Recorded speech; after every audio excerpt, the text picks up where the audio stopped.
Elle est étrange la journée où l'on apprend que l'on va mourir.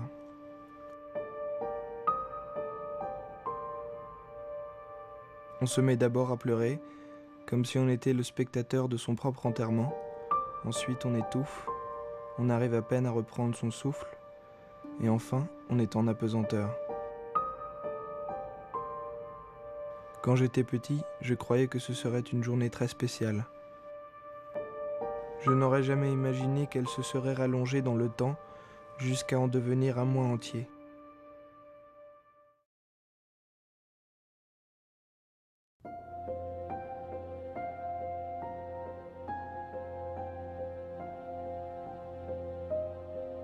J'ai toujours cru que ce serait juste un bref instant avant la fin. Un bref instant pour contempler ce que j'ai laissé derrière moi. Un instant pour prendre la main de l'être cher avec qui j'ai passé toute ma vie.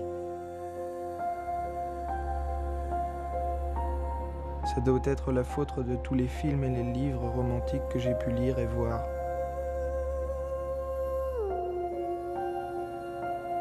Je me souviens maintenant d'une interview que j'ai vue récemment à la télé. La question était: qu'auriez-vous fait si vous saviez qu'il ne vous reste qu'un mois de vie?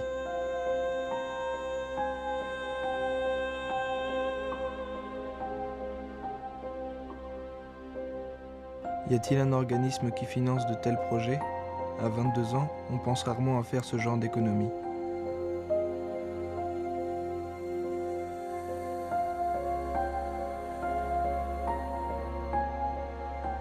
Un mois, ou peut-être plus. De toute façon, les médecins m'ont averti qu'au bout d'un mois, je me ferais hospitaliser.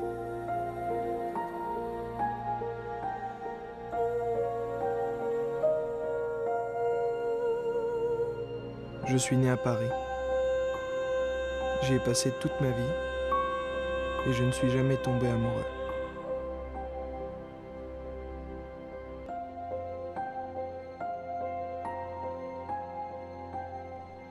Au bout de la troisième réponse, heureusement, j'ai zappé, car sinon je serais torturé par plus de 3 réponses.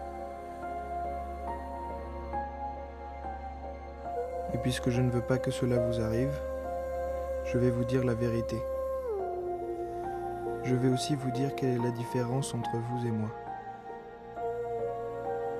Ce n'est certainement pas un jour spécial, bien que j'en ai très envie. Toujours le même chemin, et bien sûr dans le métro.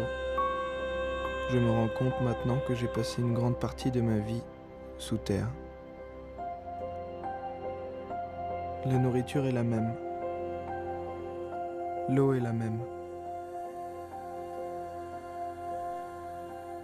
Je dois faire toutes ces choses ennuyeuses que l'on appelle le train-train quotidien.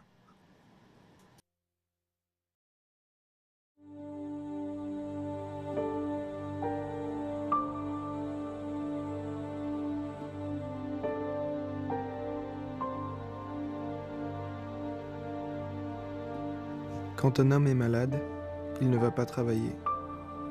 Il se soigne, il regarde la télé, il discute au téléphone. Moi je suis au boulot aujourd'hui, tout comme demain et après-demain.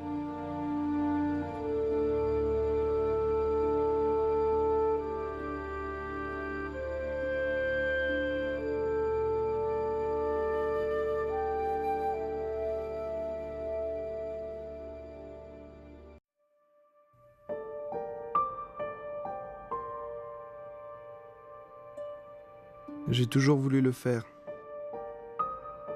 Et je suis sûr qu'il n'y aurait pas eu de moment plus propice à celui-ci.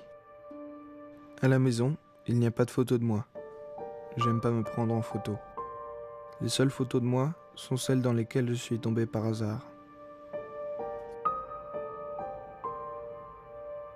Dans cette ville, il y a des touristes partout.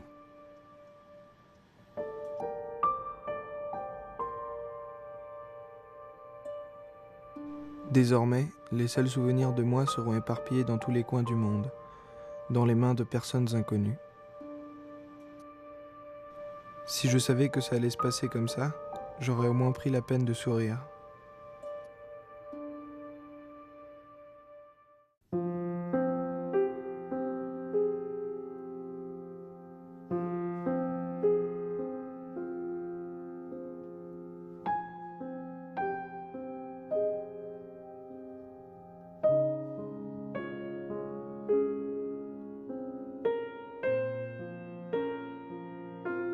La différence entre vous et moi, c'est que quand je vous croise aujourd'hui dans la rue, j'essaie de comprendre votre vie.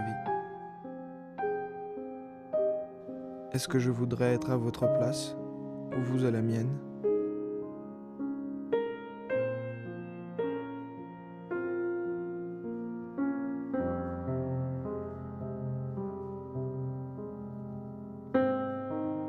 La différence, c'est qu'aujourd'hui, je n'oublierai pas vos visages et que je regretterai tous ceux que je n'ai pas pu voir.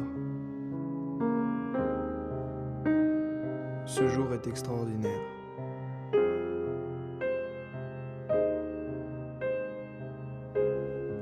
Je déteste les jours ennuyeux et ordinaires.